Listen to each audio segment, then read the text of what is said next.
Man, I love that horseshoe theory proves true yet again. I mean, normal people, the overwhelming majority of people, they celebrate Christmas. They celebrate Santa. They don't spurg out. They don't try to inflict their will on other people. But then you have the extremes, which should be opposite, right? Because one is highly religious, the other one is atheistic, but they seem to agree that, well, Santa is problematic and everyone else should bow to their will. They justify it differently, though, right? So when you look at the religious extremists, the Puritans, for example, in the United Kingdom under Cromwell, well, they used religion to justify it, and they had a point, but they wanted to justify that Christmas should be about prayer. So you shouldn't celebrate, you shouldn't have feasts, stores shouldn't benefit from the holidays and make more money. So they had soldiers patrolling, they confiscated food. Obviously, if Santa was a thing back then, they would have banned it for the religious reason, right? Like, I'm not saying that they didn't have a point, because Christmas is about the birth of Jesus, and that's being taken away from the spotlight. So that's the radical religious fundamentalists, the Puritans, I mean, fervently religious.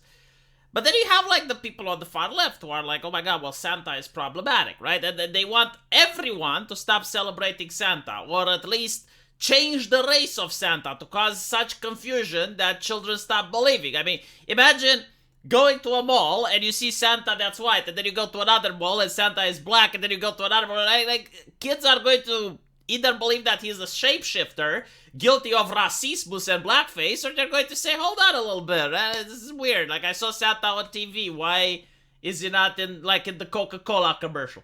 But anyway, right, the idea is that in this situation, you have a family, which is saying that, oh, well, they're not going to lie to their children, and they're going to put presents under the Christmas tree, and they're going to say it's from mom and dad. And that is the point, right? Like, if you don't want to lie to your children, that is understandable. But what is not understandable is that they went and they cut Santa from a picture at the school, because they want to impose, like, they want to inflict their will on other people, right? It's not just what they're doing in their house. No, like, they want to inflict their reality on the rest of the population, just like the other extremists do. Now, regarding about lying to your children, right? I promote this for the sole reason that it creates the healthy mind of the child, who's going to start to question authority, and he's going to realize that, yes, you know, like, the parents, they never lied to me, but, like, maybe sometimes they do. Maybe like, the children should learn that questioning authority is a good thing, that you shouldn't have, like, blind faith 100%. And when you finally rationalize for yourself and you discover that some of the things, like Santa Claus, isn't real, you get a sense of, you know, being very smart. You get a sense of figuring out some of life's mysteries. But I suppose, like, the far left doesn't want to do that. No, like, authority is 100% right. You know, like, they are the fact checkers, let the authority do the thinking for you. I don't think this is a healthy way of upbringing. Like, children should be allowed to test waters, and they should be allowed to discover things for themselves, and they should understand that the parents are not infallible, because in reality they're not, right? I'm not saying that you should lie to your kids constantly, but in this situation, yeah, I mean, it's a good life lesson. Right now, with that out of the way, there's also the magic of Christmas. I mean, for fuck's sakes, you know, you go to kindergarten or school or whatever, and everyone is happy, everyone is celebrating, and you're, like, getting a gift from mom and dad, like, it's your birthday. You know, it removes that magic, which is part of the childhood. I mean, honestly, I don't think there's a kid that I know who doesn't appreciate Santa Claus, right? So you're going to go to school, everyone is happy, everyone is excited.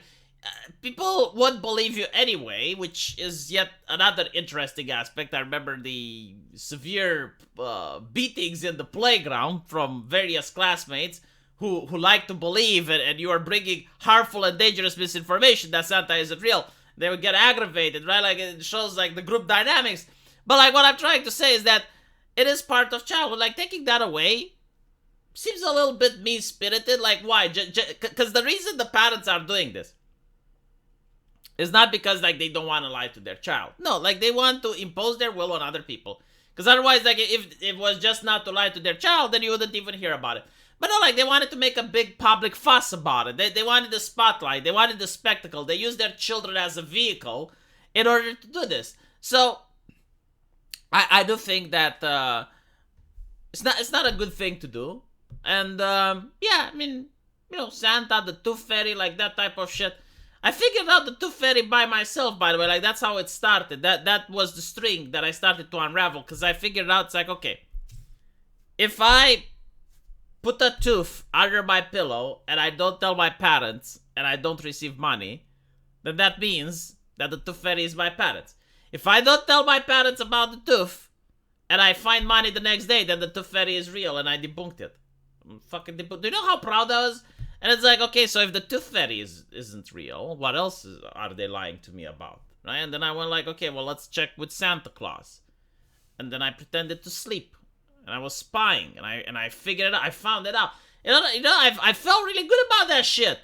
You know, and it's not like I thought that my parents were mean to me or anything. I understood. It's like it's a cultural tradition. And I was happy. I realized all the presents that I got were from them. Right? So it wasn't something evil, but it did encourage me to think outside the box and to not have blind faith in anyone or anything, right? That doesn't mean that I didn't believe in my parents from that day forward. But what it meant is, like, maybe sometimes if the claim is so supernatural, maybe you should fact check it yourself. You know, maybe you should pass it through your own filter. And I think this actually helped me in life. But this is definitely not the type of culture that's being promoted right now. Right now, the culture that's being promoted is that you have the positions of authority, the teacher, the parent.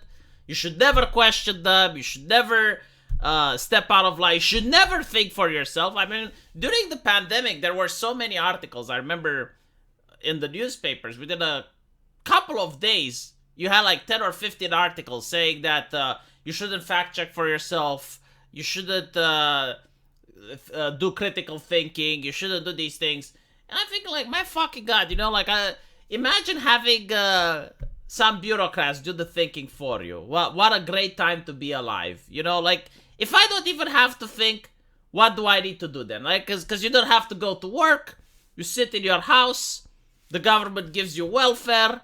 You don't have to think. The media thinks for you. What is the purpose in life? Like, what the fuck do you have to do then? How do you enjoy life? There's literally nothing, huh? Just sit in your house, eat food, allow other people to think for you. Wow, what a brilliant progressive ideology. Let me know what you guys think, though. And as usual, I will see you in the comment section. Take care.